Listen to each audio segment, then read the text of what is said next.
All right, what we've got in the vise is green pumpkin colored 1/8 ounce pill head, um, 1/8 ounce pill head, number 4 sickle hook. We've already resin coated the head, the eyes, got it all set ready for time. We're going to do, out of all the orders I get, if I tie 1,000 jigs, 2 might be natural colors. Don't overlook your natural colors. Sometimes there's certain times of year where they don't want something flashy. They want something that looks like a bug, a minnow, uh, something that fell out of a tree, a cicada. You know, there's a lot of times where going to an all natural looking bait is definitely going to help you out. So like I said, we started out number 4 sickle hook, 1/8 ounce pill head, and this is powder coated green pumpkin. I'm pretty sure is what that was. Green pumpkin. You see there's a lot of red metal flake, a lot of different colors in that. I kind of made the eyes match, picked a set of eyes that pretty much match the head that we got. And we're going to be using the same color. We're going to be using brown saddle hackle, some lighter brown saddle hackle. We're going to tie in a hackle neck out of white. We're going to put just a little bit of flash in this. Or actually, we'll probably put a whole lot of flash in it because I have a hard time tying jigs without loading it up with flash. Unless somebody asks me, hey, don't put flash in my jigs. I want them, you know, that's the only time I don't put flash in a jig. The jigs I tie for myself in the box are all pretty flashy. But we're going to start out. We have a white 210 denier ultra thread. I'm trying to look to see. I didn't get any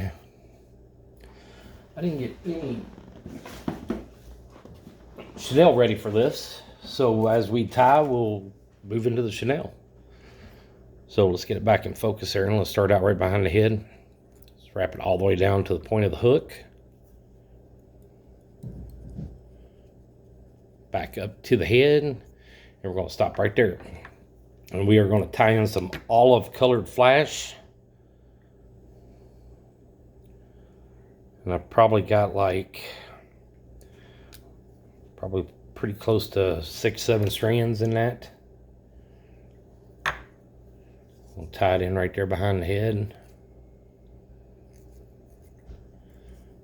Go all the way to the point of the hook, right where we stopped our base. And this time we're going to come back up and we're going to stop just a little bit right before the head because I'm going to want to leave a little bit of a gap there so I can get my hackle neck tied in. So we're going to be using a brown and olive saddle hackle piece. We're going to tie these 2 in right here on top of the shaft of the jig head. Once I get them lined up, we'll trim them down a little bit. They're a little bushy right there on the end. We're going to stack them up, tie them in right here.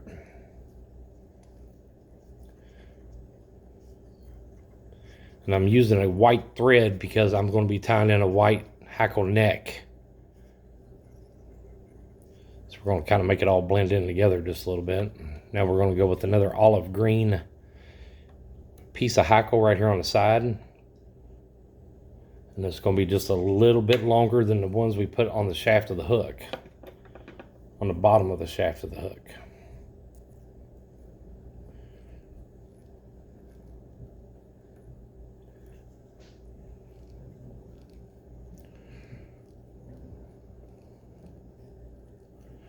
And we're going to got a pretty cool piece here that's got a little bit of black right in the middle of it.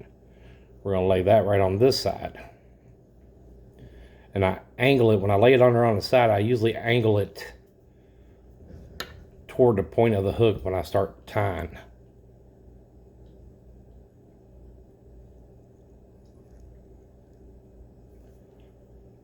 It's like that.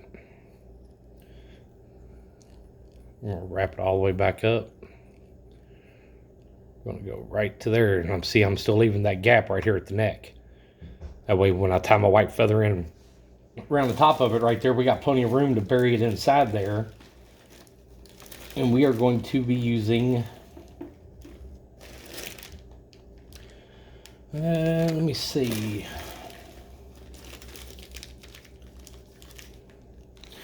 we're going to use Halloween colored New Age Chanel from Cascade. It's kind of got the same color sparkles as the head of that paint does, that powder paint does on that jig head. So we are going to start right there. Tie it in nice and tight right down the middle of the shaft of the hook. And we're going to go just one more thread past where the base and all that ended.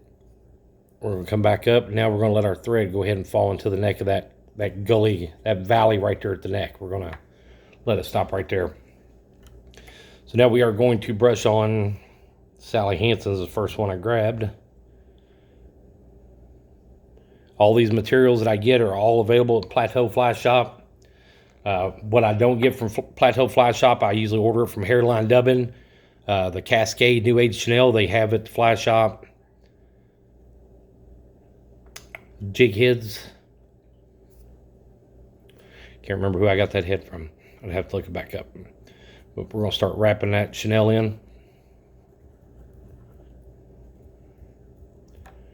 We're going to get right there. See, I still left that little valley right there. And we're going to take our bobbin and our thread and we're going to swap sides with it. And we're going to start tying in that Chanel. Come back to the other side, pull it back in. Let's go on this side one more time. Just get a couple good wraps in there. Now we got our Chanel all nice and tied in. Clipped off, trimmed out of the way. And I took a piece of white Hackle that I was not going to use. I stripped off the end right there, exposing the stem of that feather. So the way I do this is I get that stem right there over the head and the neck, and that low spot we created. And I'm going to wrap on each side of it. And you want to tie this in pretty good, because when you start spinning that Hackle around the neck, you'll end up pulling that Hackle back out from underneath of that. So we're going to brush down all of our feathers, all of our hairs right here, get them all standing straight up. And then when you wrap, you're going to want to go one wrap on this side of your thread, next wrap on the other side of your thread, this side of your thread. And I think we're going to go ahead and go for a wrap right there. And since I'm using the white thread, it's going to camouflage. It's going to be camouflaged from the Hackle. Let's wrap it one more time right there, and we'll trim that off. And we're going to put some UV resin on it to cure that neck down. All right, now grab what you got left over of your feather. Reach down in there real close and try to cut that stem off. And I usually rotate it this way so I don't accidentally cut my bobbin loose. There we go.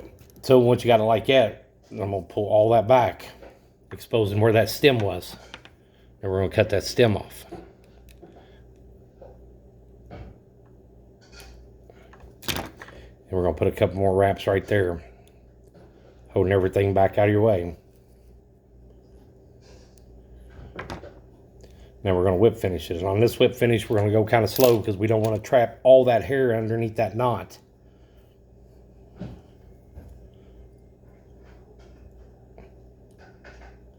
Just do slow and pay attention to where you're at.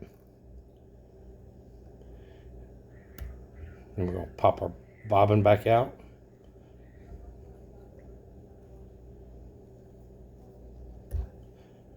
Give it a pretty good tug there to make it all nice and tight.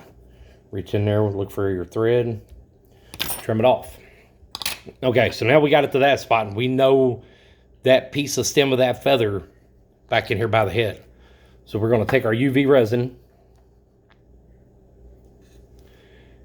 We're going to pull those fibers back, and we're going to put a drop right there. We're going to do a little more than that. I want like a full drip on it, but I've been tying jigs all day, and I got my bottle just about empty.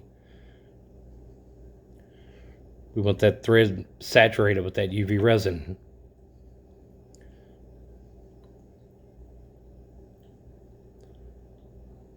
Go down that side.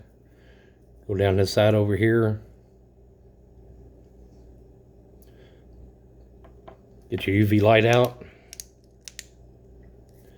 We're going to hold it right there for a few seconds. This won't take very long for it to dry and set up. Just because we only, we brushed in just what's enough to cover that thread and where that knot's at. You can still see that stem sticking up. But that stem is now going to be resin coated to the back side of that jig head. And hopefully we got it all off our fingers. We didn't get it all over our material there.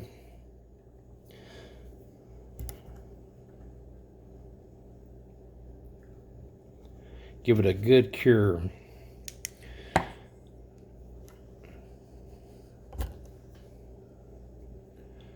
And that's what you got when you look at it from the front side. And I don't trim them down. I leave them like that.